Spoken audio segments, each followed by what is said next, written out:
ere,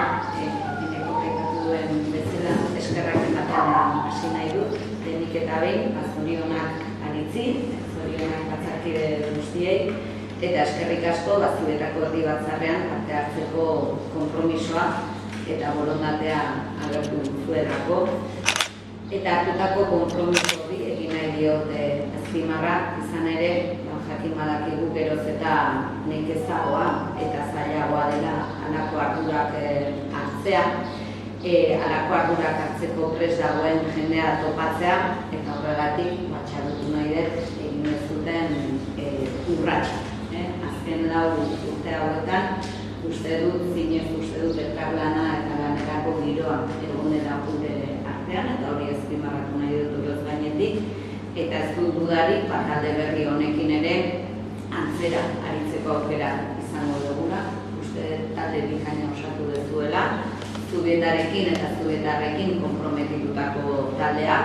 eta elkarrekin egin nahiko nieke aurre, Zubietak benetan aurrez aurre dituen erronka horiei. Erronka horietako asko, Zuetako hemen zaudeten asko ere parte hartu zenuten, ez aurreko legealdian, publiko plan orokorraren bueltan martxan jarri genuen Zubietan zer parte hartze prozesuan, eta prozesu horretatik eratorri ziren hainbat erronka, hainbat ondorio, guk legealdi honetan eraman nahiko genituzke aurrera, eta bilkura hau baliatu nahiko nuke gure agendan, Usurbilgo Udal Gobernuaren agendan, eta ondorioz Usurbilgo Udalaren agendan dauden erronka edo proiektu horien berri emateko, eta proiektu horien baitan elkarlanean aritzeko gomita luzatzeko. Prozesu horretan asko hitz egin genuen mugikortasun aktiboa sustatzen duen herria izan nahi duela Zubieta, bizikleta eta oinezkoen mugikortasunean oinarritutako ereduaren aldeko ordua egin zenuten, eta horretarako besteak beste aipatu zen, ezinbestekoa zela Zubieta eta Santuene arteko bidegorria egitea. Nik ez dut dudarik bidegorri hori estrategikoa dela, beharrezkoa dela errepide horretan oinezko garraio publiko eta txirrinen arteko bizikidetza sustatzea, batez ere oinezkoen segurtasuna bermatza, eta norabide horretan estrategikoa da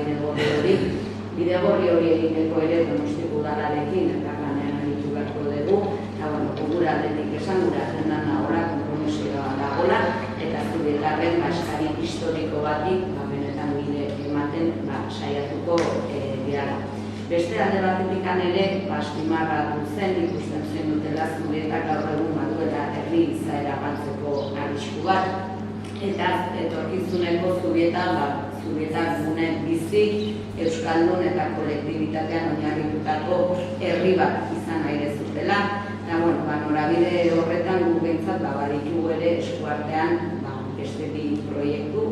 gauzatu nahiko genituzkena, eta bat bada behin eta berriz azpimarratzen prozesu horretan herri bilgune edo herri topagune baten beharra, herri ekipamendu baten beharra, eta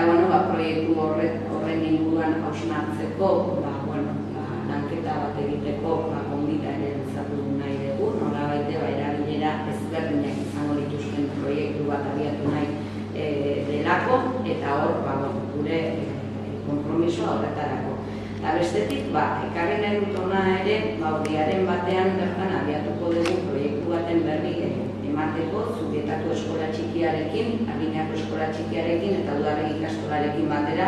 diseinatu dugun prozesua eta ekimena baita, eta da, euskara gaitasunik ez duten ikasleentzat eskola urrutik kanpo euskaraz aritzeko eskaintza luzatzea. Bistan da gure herri Zubietak ere, eta baita gure ikastetxeetan,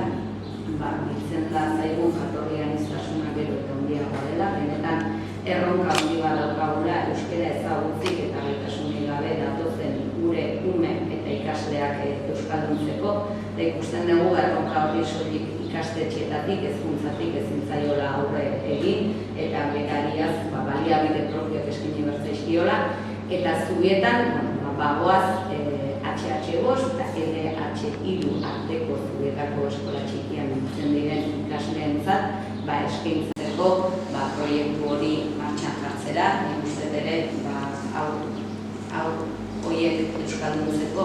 eta ondorioz kale erabileran ere euskara areagotzeko gaitasun garrantzitsua izango dela, eta hori ere aipatu nahiko nuke. Eta nire aldetik, gehiago luzatu gabe, esan nahi duena zen, horiek direla besteak beste legaltik mentarako proiektuak, hartzen ditugun konpromisoak, eta nik gaur ere Zubietaren aurren hartzen nahi duen konpromisoak, eta elkarlanean aritzeko gonbita luzatza. Elkarlana edukiz bete behar delako, proiektu zehatzez bete behar delako, eta horiek ekarri nahi ditun gaur mahai gainera. Aritz, sorte ona, opa dizut, erabat, seguru nago bikain beteko dezula alkate hartuta. Impone un poco, baina ja esperientzia badezu, bi urte egin dituzu, bero jonek hartuta, berriro leku hartzeko prest, eta beraz nire aldetik benetan sorte